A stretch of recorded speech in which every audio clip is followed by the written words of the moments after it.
So hello everyone, welcome back to my channel BSc rock paper.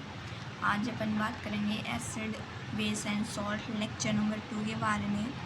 तो मैंने जैसे बताया था लास्ट लेक्चर में कि नेचुरल इंडिकेटर क्या होता है, आर्टिफिशियल इंडिकेटर क्या होता है, जिसमें जो हमारी नेचुरल इंडिकेटर है उसके अंदर हमारे मेन आई थी टर्मरिक, रेड कैबिज, ठीक है, एक सिंधावा जो फूड है वो भी था। तो ये जो तीनों क्या है हमारे नेचुरल इंडिकेटर हैं। साथ में जो लाइकन है वो भी नेचुरल इंडिकेटर का काम करता है। आज अपन कुछ आर्टिफिशियल इंडिकेटर के बारे में जानेंगे। जैसे जो हमारा मिथाइल ऑरेंज है, जब उसको अपन रिएक्शन करवाते हैं बेस के साथ तो कैसा कलर देता है, येलो। लेकिन जब मिथाइल ऑरेंज की अपन एसिड के साथ रिएक्शन करवाते हैं तो कैसा कलर देगा, रेड। वही जब मिथाइल रेड को अपन रिएक्शन करवाते हैं बेस के साथ तो येलो कलर देगा और एसिड के साथ रेड कलर देगा। लिटमस पेपर दो टाइप का होता है, रेड और ब्लू। लिटमस के जब रिएक्शन करवाएंगे ब्लू के साथ, बेस के साथ तो ब्लू कलर देगा और एसिड के साथ करवाएंगे तो रेड कलर। ये चीज़ मैंने लास्ट लेक्चर में अच्छे से बताई थी। फिर है फिनोप्थिलीन, बेस के साथ रिएक्शन करवाएंगे तो पिंक कलर अच्छे से देगा। वहीं अगर अपन एसिड के साथ रिएक्शन करवाएंगे तो कोई कलर शो नहीं करेगा, ठीक है। जब कोई कलर शो नहीं करेगा तो इसी चीज़ को अपन कलरलेस कहेंगे, ठीक है। फिर है हमारा पीएच स्केल, ठीक है। पीएच स्केल से क्वेश्चन बनेगा। पीएच स्केल को अपन यूनिवर्सल इंडिकेटर भी कहते हैं और ये क्या करता है, हमें एसिड और बेस दोनों के बारे में बताने का काम करेगा। साथ में ये हमें ये भी बताएगा आखिर कौन सा वीक एसिड है, कौन सा स्ट्रॉन्ग एसिड है, कौन वीक बेस है, कौन स्ट्रॉन्ग बेस है। इसके बारे में भी अपन को पीएच स्केल ही बताएगा, ठीक है। फिर है कि सबसे पहले पीएच स्केल किसने बनाया था, तो एक साइंटिस्ट थे सैडसेन ने, ठीक है, 1909 के अंदर। लेकिन आगे जाकर कुछ इम्प्रूवमेंट किए गए इसके अंदर 1924 के अंदर, ठीक है। कुछ बदलाव किए गए 1924 के अंदर।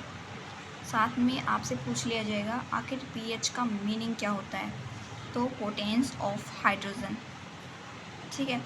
तो ये इसका मीनिंग है, तो ये इसको आप स्टार लगा सकते हो, बहुत ही ज़्यादा इम्पोर्टेंट है। फिर नेक्स्ट है पीएच इक्वल्स टू माइनस का लोग ब्रैकेट में हाइड्रोजन और प्लस, ठीक है। तो ये एक फॉर्मूला है। सेकंड में अपन इसी चीज़ को ऐसे भी लिख सकते हैं, पीएच इक्वल्स टू। फिर है हमारा पीएच स्केल। जैसे ये हमारा पीएच स्केल है तो इसमें जो नंबर है वो होते हैं 0 से लेकर 14 तक, ठीक है। अब ये जो नंबर हैं ये लिखे हुए, जैसे अपन ने स्केल पे देखा हो नॉर्मली 1 2 3 4 5 6, ये यहाँ 14 तक होता है। सेंटर जो होता है वो होता है इसका 7, ठीक है।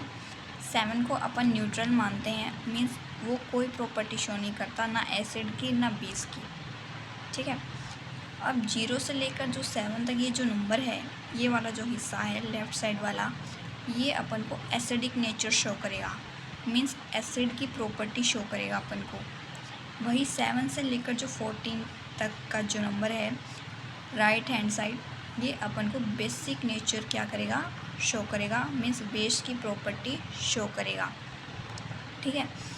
अब जो प्योर वाटर है उसका जो पीएच है उसको अपन क्या मानते हैं, 7 मानते हैं।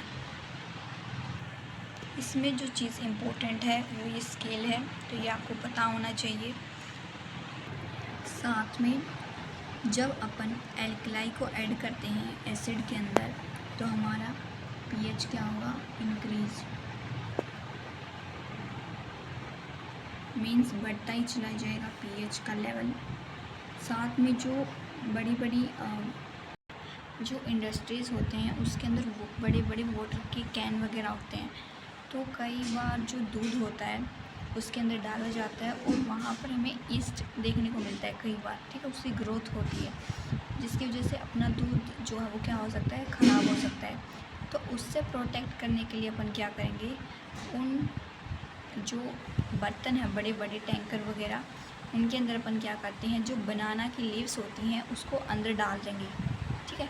ताकि जो ग्रोथ है ईस्ट की वो ना हो सके। साथ में जो बनाना है वो क्या करती हैं, पत्तियाँ उसकी एल्कलाइन नेचर को शो करती हैं। इसी वजह से अपन क्या करते हैं, इनका यूज़ करते हैं मिल्क जो होते हैं कंटेनर वगैरह उनके अंदर। ठीक है, तो ये है अपना लेक्चर। आई होप आप सभी को समझ में आया होगा। Thank you.